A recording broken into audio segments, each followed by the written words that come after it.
Friends, सामने आप लोग जो ये फूल वाला पौधा देख रहे हैं, ये लगभग साल भर फूल देता है और इस पौधे से सभी लोग अच्छे से परिचित भी हैं। ये डेंथस का पौधा है और अगर इस पौधे पर से अभी कुछ ऐसे ज़रूरी काम कर दिए जाते हैं, जैसे मैं इनके सारे फूलों को हटा रही हूँ, तो ये पौधा हमारा बरसात तक बराबर फूल देता रहता है।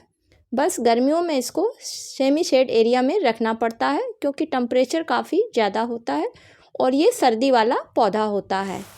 नमस्कार दोस्तों, मेरे YouTube चैनल पर आप सभी लोगों का हार्दिक स्वागत है। तो चलिए फ्रेंड्स, देर ना करते हुए वीडियो की शुरुआत करते हैं और जान लेते हैं कि इस पौधे पर इस समय कटिंग करना क्यों बहुत ज़रूरी है। तो फ्रेंड्स, अगर इस समय इसकी कटिंग कर दी जाती है तो इसमें नीचे से जो नई शाखाएँ निकलती हैं वो धीरे धीरे इतनी शाखाएँ निकल आती हैं कि ये पूरे गमले को ही घेर लेती हैं और जब इस पर फ्लावरिंग स्टार्ट होती है तो पूरा गमला फूल से भर जाता है। इसलिए इस पर अभी से कटिंग करना बहुत ज़रूरी है और अगर कटिंग नहीं करी जाती है तो फ्रेंड्स, जो नर्सरी से जितने भी फूल लगे हुए थे वो फूल जब सूख जाएंगे तो दूसरे फूल इस पौधे पर नहीं आएंगे और धीरे धीरे पौधा हमारा ख़राब हो जाएगा। अब जान लेते हैं कि जब नर्सरी से इस पौधे को हम लाते हैं तो किस तरीके की मिट्टी में लगाते हैं। अक्सर फ्रेंड्स, लोग जो घर में मिट्टी होती है उसी गमले की मिट्टी में पौधा लगा देते हैं, लेकिन उसका नतीजा क्या होता है फ्रेंड्स कि पौधा जो है उतने पर से ही रुक जाता है। जो भी नर्सरी में फूल आए हुए होते हैं बस वही फूल आते हैं, आगे पौधे पर फूल नहीं आते हैं। तो फ्रेंड्स, उसके लिए हमें कुछ अलग सी मिट्टी बनानी पड़ेगी। तो चलिए देखते हैं वो किस तरीके से मिट्टी तैयार करनी है। फ्रेंड्स, इस पौधे को लगाने के लिए 8 इंच का गमला काफ़ी होता है क्योंकि इसकी जड़ें ज़्यादा नीचे तक नहीं जाती हैं, सिर्फ ये पौधा ऊपर से शाखाओं में पूरे गमले में फैलता है। इसलिए 8 इंच का गमला काफ़ी अच्छा माना गया है इसके लिए। मिट्टी का गमला है तो और भी अच्छी बात है। अब चूँकि इस पौधे से हमें लंबे समय तक फूल लेना है तो फ्रेंड्स, उसके लिए कुछ ऐसी मिट्टी तैयार करनी है जिसमें कि पोषक तत्व ज़्यादा मात्रा में हों, क्योंकि ये पौधा एक हार्डी पौधा है और इस पौधे को ज़्यादा फर्टिलाइज़र की ज़रूरत पड़ती है। तो उसके लिए आपने गार्डन की जितनी भी मिट्टी ली है उसमें आप 20% वर्मी कंपोस्ट या फिर काऊ डंग मैन्योर को मिला दें। अब चूँकि ये पौधा हार्डी है इसलिए इसको 2 चम्मच कैल्शियम की ज़रूरत पड़ेगी। तो कैल्शियम को देने के लिए चाहे तो आप अंडे के छिलकों का पाउडर मिला लें या फिर आप बोन मील पाउडर मिला लें। इसके बाद आपको 1 चम्मच इसमें आप कोई भी अच्छी फंगीसाइड मिला लें, आपके पास जो भी है। अगर कोई नहीं है तो घर में हल्दी सभी के रहती है, उसको मिला लें।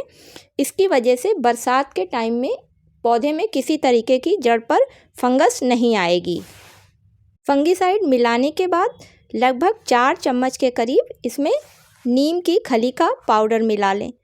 इस पाउडर को मिलाने से पौधे की मिट्टी में फ्रेंड्स किसी तरीके के कीड़े मकोड़े नहीं लगेंगे, क्योंकि इस पौधे से हमें लंबे समय तक फूल चाहिए हैं।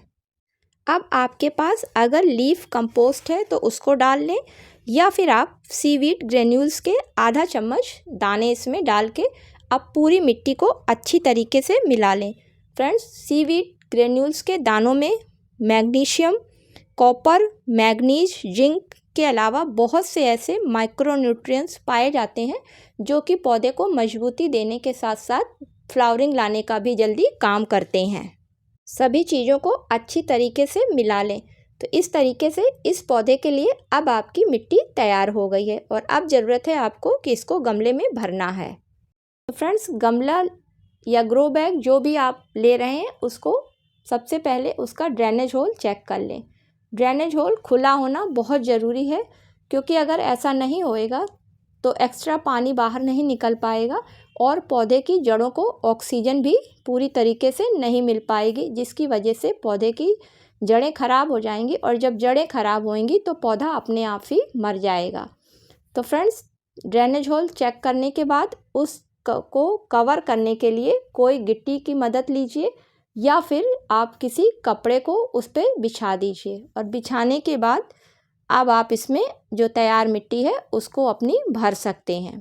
तो 1 से 2 इंच ऊपर गमला छोड़ के बाकी सारी मिट्टी को गमले में भर लीजिए। पौधे को मिट्टी में लगाना कैसे है, तो फ्रेंड्स, जो हम पौधा नर्सरी से लाए हैं वो जिस भी पॉलीथीन या बैग में है उसमें से निकालना होगा। तो उसको निकालने के लिए साइड से कैंची से काट दीजिए और काटने के बाद पूरा पौधा बाहर निकाल लीजिए। अब चूँकि इसकी मिट्टी काफ़ी हार्ड है, इसलिए इसको धीरे धीरे से थोड़ी सी मिट्टी साइडों से इसकी लूज कर दीजिए। लूज करने के बाद में आपने जिस गमले में मिट्टी भरी है उसमें इतना गहराई तक कर लीजिए कि आपका जो पौधा है ये अच्छी तरीके से उसमें सेट हो जाए। इसको उसमें लगा दीजिए और ऊपर से चारों तरफ से मिट्टी से कवर कर दीजिए। हल्की सी वाटरिंग कर दीजिए और कहीं धूप वाली जगह पर इस पौधे को उठा के रख दीजिए।